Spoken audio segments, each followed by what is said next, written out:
When I first started working on minimalism, I thought it was more about decluttering everything, getting rid of everything you own, and only having a certain amount of items in your house or living in a really small space. And over time, I've learned that it's so much more than that. It's more about making space for the life that you want. So today I'm going to share my top 5 tips on minimalism and how that helped me transform my mindset and my home and my happiness. So the first one we're going to work on is quality over quantity. And I would say the closet is probably the most relatable for most people. I used to be the person that would go to the sale racks and I would buy sale items because they were cheap and I could have a lot of things. I thought that having lots of options with my clothing was what I needed. When in fact, I would go to my closet and say, "Ugh, I have nothing to wear," when in fact, I had a lot of stuff to wear. It's just I didn't like it and it didn't feel good on me or things didn't go well together. So I started really looking into my clothing and decluttering it and looking at what I feel good in. I noticed that probably 80% of the time, I only wore 20% of my clothing. And I thought, what am I doing with the rest of this clothing if I don't ever wear it? So I had to make a decision to just get rid of it. After that, I found that buying good quality clothing was also a really important thing to do. If I'm not buying a ton of stuff, I should at least buy stuff that's going to last a while. I have a couple of my favorite items I have bought from Patagonia. I've owned it for 10 years. I have worn the heck out of those clothes, and they are still going strong. They still work. They are still in great shape. And yeah, I paid a little bit more for them, but I've had them for 10 years and I wear them a lot. So I have saved a lot of time and money on using the quality over quantity idea. I don't have to go shopping all the time for stuff because my stuff is meant to last. It's going to be there for quite some time. So I don't have to constantly replace it. I made sure that these items were also timeless. I don't have to think about the trends, like, is this a trendy item or not? Because it didn't matter to me. I thought that, finding good quality items was way more important to me than trendy things. I do throw a few trendy things in there occasionally, but it doesn't happen too often. Um, so I save money in the long term with this idea. I have reduced clutter in my closet. Definitely have a lot more space now. My husband and I can share a closet now versus in the past we had separate closets because there just wasn't enough room for both of us. I save time with organizing. I don't have to organize my clothes all the time. I have less laundry to do. So I have saved so much by using this tip. My second tip is to declutter with purpose. So it's not about tossing everything, but keep what supports your lifestyle or things that you truly love. Ask yourself, when you come across something, again, we're going to use clothing because it's easiest. If you have 10 pairs of jeans and you really only wear 3, you don't need to keep all 10 pairs. You need to have a conversation with yourself and say, okay, which ones are the best ones? Which ones do I love the most? Which ones do I wear the most? And you toss the rest.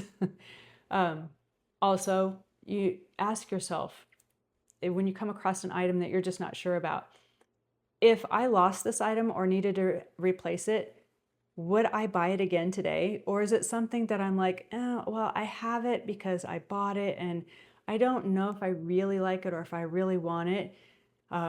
That's an item you should definitely consider decluttering, because if it's not something you're willing to spend the money on again, then you might as well just get rid of it. And that leads me to number 3, which is kind of an important one also. I don't know who has said this, who started it, but it's something that I have really liked saying, and I hear a lot of people say it, and It's ask yourself. If it's not a hell yes, then it's a no. Meaning, if you come across something that you want to buy, or even that you have in your home already and you're decluttering, if you're not like, yes, I love this item, don't buy it. It, it's something that we all have those impulses. We see something and we're like, oh my gosh, I totally love that. I want to buy that. And you'll carry it around the store for a while. But ask yourself, is this a hell yes, or is it a meh or a maybe? If it's a meh or a maybe, I put it on a list. It's easier for me to put that item back, take a picture of it, or put it on a wish list and think about it. I'll go home, and if I'm still thinking about it when I get home, I reassess it at home. And usually by then I have forgotten about it, or I have decided that it's not something that I actually needed because it wasn't something I felt strongly enough about to buy in the store. Since I asked myself that question, it stops me in my tracks to think about my purchases. It also works, like I said, for decluttering your house. If you're not sure about something, maybe just put it in a box and put it away for a while and see, is it something that you missed? Is it something that you needed? So I've thanked myself a lot later, after, when I thought I wanted something. I'll be at the store, I'll have an item in my basket or in my hand, and I'll think, I want this. This is so awesome. I need this. And I've put it back. And at first I feel guilt. And then later I thank myself. I'm like, you know what? I didn't need that item. I just saved myself money, or I saved myself time for returning it after I've taken it home and decided it's not something I want. So number 4 is experience over stuff. And I like to use my kids as an example for this. Birthdays and Christmases were hard for us. I have a hard time giving my kids a bunch of gifts because I would rather do things with them than to buy them toys when they were little. They got some toys, but the Christmas tree wasn't huge and it wasn't filled with toys and gifts underneath it. They were given a few special gifts, especially things that they really, really wanted.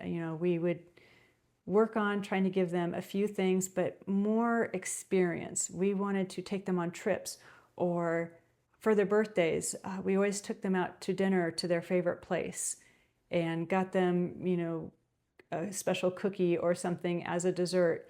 It was really special to them. And even now as adults, they look forward to this. They love going out to dinner for their birthdays. And when they were younger, we loved going camping. We'd let them choose, where do you want to go camping this summer? Instead of, spending all this extra money on toys, let's do something instead. And then another thing we did with this is we did ask our kids, after Christmas and birthday presents are opened and the excitement has, kind of worn off, we sit around and I would ask the kids, okay, so what did you get last year? Do you remember what you got last year for Christmas or your birthday? And where is that item now? Because it's so amazing how much of that stuff was badly wanted at that time. And then it would end up at a garage sale the next year or in the get rid of pile. It seemed like there was so much stuff that was piling up. And we used this experience over stuff as a way to curb that. Then we didn't have to worry about having too much clutter after all. And the kids enjoyed their experiences. It's that way with most people. You'll find that most people would love to sit down and go out for lunch with you or have a coffee instead of getting something. But we still give gifts. We're not terrible parents. We still give gifts to people. Those gifts are more spontaneous gifts, like, I saw this thing and I totally thought of you, and I know you've wanted it, so here's a gift for you. So number 5 is clear your spaces. This one is important for when I need to get something done. I like to have my surfaces clean, my table, my workspaces. I like to make sure that everything is cleared off, decluttered, because I find it really hard to focus when there's a pile of stuff in my way. In the kitchen, I have to make sure the dishes are done. I have to make sure the counters are cleared off before I start cooking because I do cook most of my meals at home. I need that space cleared so that I can focus on making a meal. Closets, keep revisiting this one. Closets is a big one. We can always find stuff in the closet that needs to be cleared out. So minimalism is not about getting rid of stuff necessarily. It's more about finding out what truly matters to you. You will find more freedom and more peace and more joy when you apply minimalism in certain areas of your life. All you need to do is just start with one idea today and you will see a difference.